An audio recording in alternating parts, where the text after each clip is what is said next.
ఈ నెల 28న ఆకాశంలో అద్భుతం. భారత్లోనూ కనువిందు. మళ్ళీ 15 ఏళ్ల తర్వాత ఆకాశంలో మరో అద్భుతం ఆవిష్కృతం అయ్యేందుకు సమయం వచ్చింది. ఈ నెల 28వ తేదీన సౌర కుటుంబంలోని 7 గ్రహాలు ఒకే వరుసలోకి రానున్నాయి. శుక్రుడు, అంగారకుడు, బృహస్పతి, శని, యురేనియస్, నెప్ట్యూ, బుధుడు గ్రహాలు అన్నీ ఒకే లైన్లోనే కనువిందు చేయనున్నాయి. ప్లానెట్ ఫరెడ్గా పిలిచే ఈ ఖగోళ అద్భుత దృశ్యం భారత్లోనూ కనువిందును చేయనుందని ఖగోళ శాస్త్రవేత్తలు చెబుతున్నారు. మళ్ళీ 15 ఏళ్ల తర్వాత ఇలా 7 గ్రహాలు ఒకే లైన్లోకి వస్తాయని పేర్కొన్నారు. ఈ నెల 28వ తేదీన ఆకాశంలో మరో ఖగోళ అద్భుతం చోటు చేసుకుంది. అయితే ఈ అద్భుతం చూసే అవకాశం భారత్లోనూ కలగనుంది. అయితే ఈ అద్భుతం మళ్ళీ 15 ఏళ్ల తర్వాత అంటే 2040లోనే ఆవిష్కృతం కానుంది. ఈ నెల 28వ తేదీన శుక్రవారం సౌర కుటుంబంలో ఉన్న 7 గ్రహాలు ఒకే వరుసలో వస్తాయని ఖగోళ శాస్త్రజ్ఞులు పేర్కొంటున్నారు. బుధుడు, శుక్రుడు, శని, అంగారకుడు, బృహస్పతి, యురేనియస్, నెప్ట్యూన్ గ్రహాలన్నీ ఒకే లైన్లో దర్శనం ఇవ్వనున్నాయి. ప్లానెట్ ఫరెడ్గా పిలిచే ఈ ఖగోళ అద్భుతం దృశ్యాన్ని భారత్లోనూ చూసే అవకాశం ఉంటుందని ఖగోళ శాస్త్రవేత్తలు వెల్లడించారు. అయితే దీన్ని టెలిస్కోపు అవసరం లేకుండానే ఈ ఖగోళ అద్భుతాన్ని చూడొచ్చని తెలిపారు.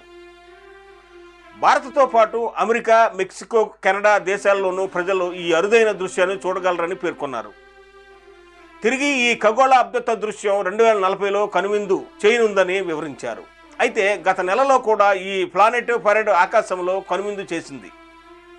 జనవరి నెలలో వారం రోజుల పాటు 7 గ్రహాలు ఒకే వరుసలోకి రావడం అందరినీ ఆశ్చర్యపరిచింది. ఈ నెల 28వ తేదీన సాయంత్రం సూర్యాస్తమయం తర్వాత శని, మెర్క్యూరీ, నెప్ట్యూన్, వీనస్, యురేనియస్, బృహస్పతి, మార్స్ గ్రహాలు ఆకాశంలో ఒకే వరుసలోకి వస్తాయని పేర్కొన్నారు. అయితే ఈ 7 గ్రహాల్లో బుధుడు, శుక్రుడు, బృహస్పతి, అంగారకుడు, శని ఈ 5 గ్రహాలు ఎలాంటి బైనాక్యూర్స్ సాయం లేకుండా నేరుగా కంటితో చూస్తే సులభంగా కనిపిస్తాయని తెలిపారు. కానీ యురేనియస్, నెప్ట్యూ మాత్రం బెన్యూకులర్స్ లేదా చిన్న టెలిస్కోప్ ద్వారా చూడగలరని పేర్కొన్నారు. సౌర కుటుంబంలో ప్రధానంగా 8 గ్రహాలు ఉన్నాయి. ఈ గ్రహాలన్నీ సూర్యుడు చుట్టూ వివిధ వేగాలతో నిత్యం తిరుగుతూ ఉంటాయి. ఇందులో సూర్యుడికి అత్యంత సమీపంలో బుధగ్రహం ఉంటుంది.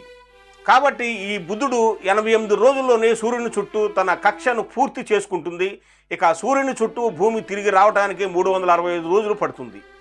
ఇక అన్ని గ్రహాల కంటే దూరంగా ఉన్న నెప్ట్యూన్కు సూర్యుడు చుట్టూ ఒకేసారి తిరగడానికి 60,190 రోజులు పడుతుంది. అంటే ఒక భ్రమణానికి 165 ఎర్త్ ఇయర్స్ పడుతుంది. ఇలా ఒక్కో గ్రహం వేరువేరు వేగాలతో సూర్యుడు చుట్టూ పరిభ్రమించడం వల్ల సూర్యునికి ఒక దిశలో వరుసగా రావటం అప్పుడప్పుడు జరుగుతూ ఉంటుంది. ఇది నేటి వీడియో.